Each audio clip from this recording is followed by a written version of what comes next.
बोलो जय जय श्री राम, जय जय श्री राम। भारत माता की, भारत माता की वंदे।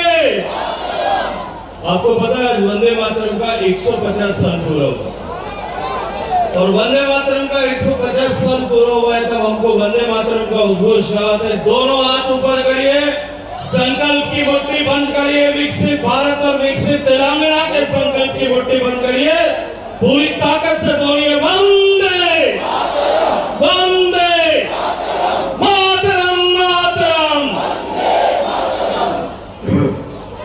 जुबली की चुनाव की सभा में आने के मैं आपके बीच में आने में थोड़ा विलंब हुआ है। मैं आप सबका बहुत सारा धन्यवाद करते हुए मंत्रिमंडल में मेरे साथी, मेरे परम मित्र,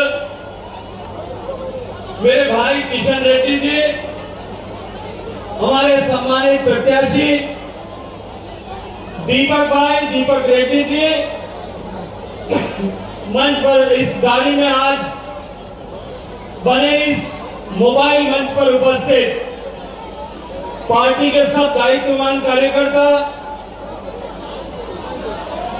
एनडीए के गठबंधन के सारे दायित्ववान कार्यकर्ता और इतनी विशाल संख्या में रात को 8 बजे उपस्थित आप सब बंधुओं को, बहनों को, आप सबको मैं हृदय पूर्वक आपके श्री चरणों में प्रणाम करता हूं। आपका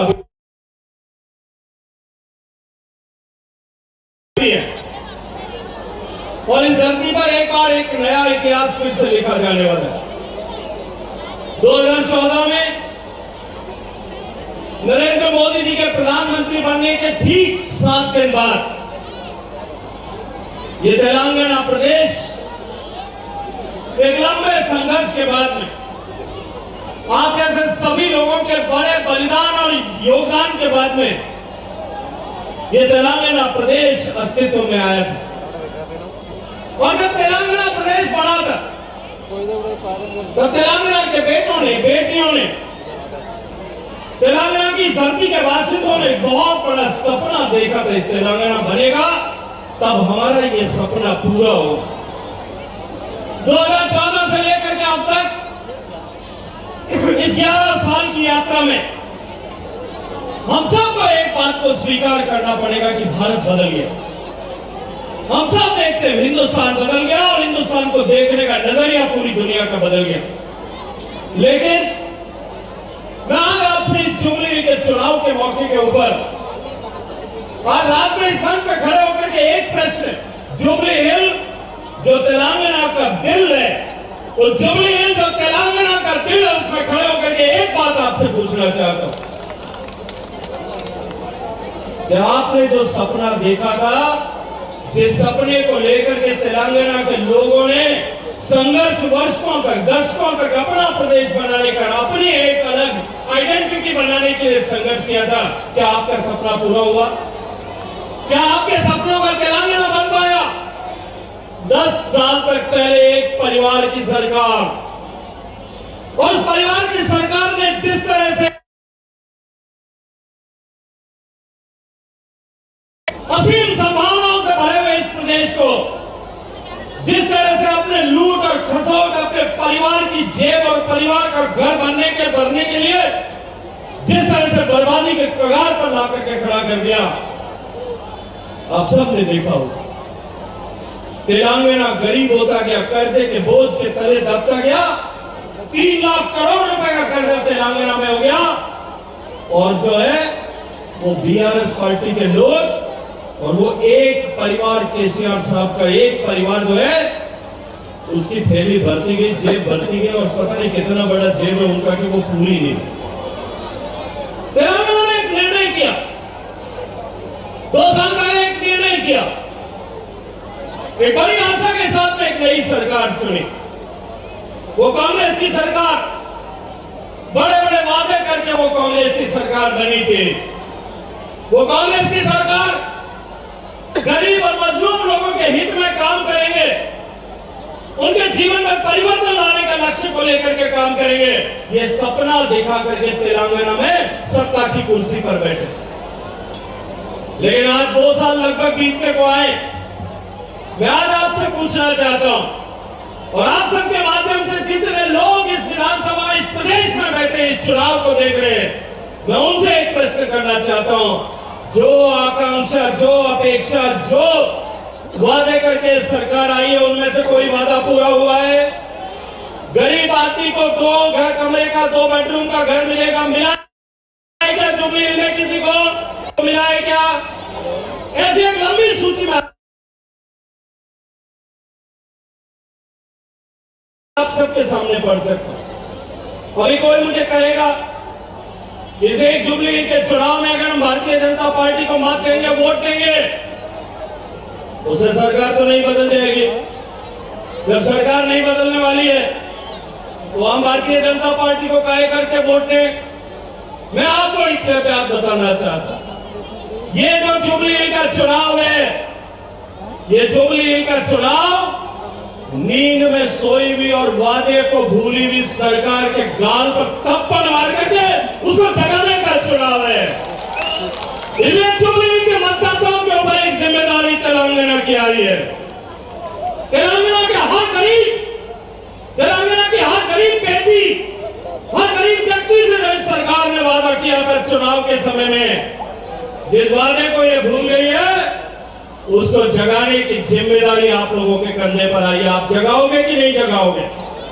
अगर जगाना चाहते हो, अगर इस सरकार को नींद से जगाना चाहते हो, इस सरकार को जो वादे भूल गई, अपने वादे वापस याद दिलाना चाहते हो, तो 11 तारीख को आपको यहां पर भारतीय जनता पार्टी के पक्ष में मतदान करके कमल खिलाना पड़ेगा। भारतीय जनता पार्टी के प्रत्याशी को विजयी घोषित कराना पड़ेगा। ये केवल जुबली के हित में नहीं है। मैं अभी आ रहा था, यहां से लेकर के एयरपोर्ट से यहां तक आया, उसमें सड़कों की हालत देख करके मुझे लगा कि ये हैदराबाद टैक्स सिटी कहते हैं। इस टैक्स सिटी का जो है, टैक्स सिटी की जगह इसका नाम बदल करके ब्रेक सिटी कर देना। इतनी सारी टूटी सड़कें, ट्रैफिक के बुरे हाल, और ये सरकार बड़ी बड़ी बातें करती है, ये सरकार बड़े बड़े वादे करती है। इसको नींद में से जगा करके तेलंगाना के भविष्य को सुरक्षित करने की जिम्मेदारी जुबली के लोगों के ऊपर आई। आप अपनी जिम्मेदारी पूरी करोगे कि नहीं करोगे? आपको 2 लोगों में से एक चुनाव कर, एक तरफ वादे करके भूल जाने वाले लोग हैं, एक तरफ वादे करके और उनको वादों को सहजता के साथ भुला देने वाले लोग हैं, दूसरी तरफ नरेंद्र मोदी जी की भारतीय जनता पार्टी है, जो को कहा है वो करके दिखाया। करोड़ों लोगों के जीवन में परिवर्तन करने का काम अगर किसी ने किया, वो देश के प्रधानमंत्री नरेंद्र मोदी ने किया। करोड़ों लोगों के जीवन में खुशहाली लाने का काम किसी ने किया। देश के 30 करोड़ लोगों को गरीबी की रेखा से बाहर निकालने का काम किसी ने किया, वो हमारे महबूब नेता नरेंद्र मोदी जी ने किया। और मित्रों, आज के दिन से पवित्र दिन नहीं हो सकता इस संकल्प को करना। आज वंदे मातरम का दिन, आज वंदे मातरम को 150 साल पूरे हुए। वो वंदे मातरम जिसने आजादी की लड़ाई में इस देश के आजादी के मत वालों को एकता के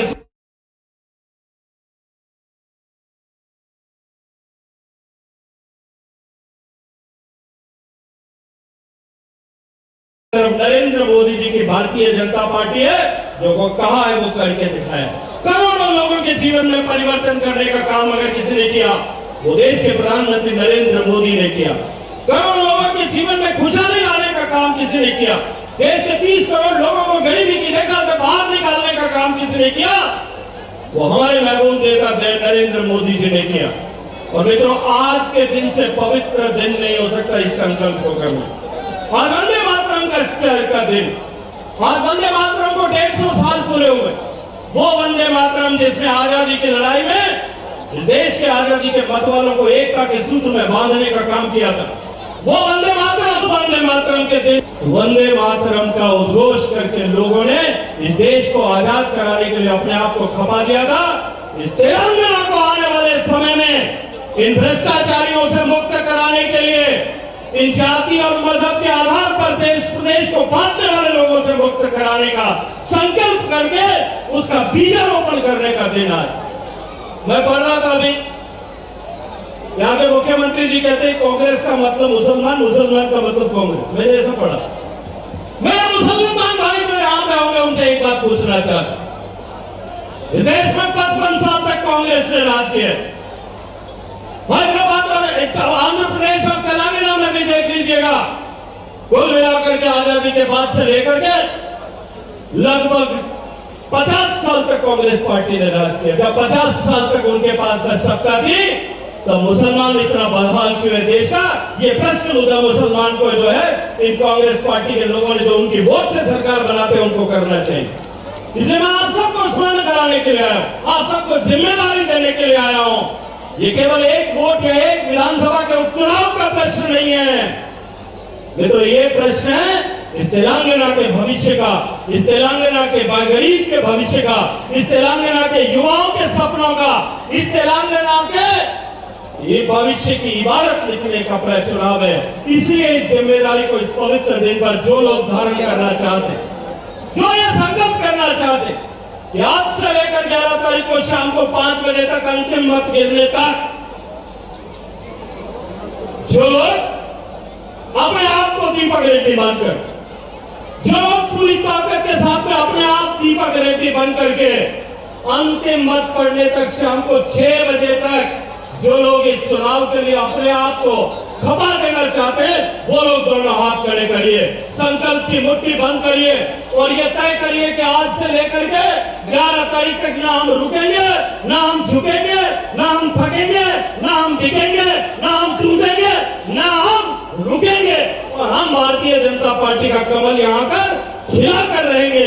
इस संकल्प के साथ में पूरी ताकत से उद्घोष करिए, भारत माता की, भारत माता की, भारत माता की।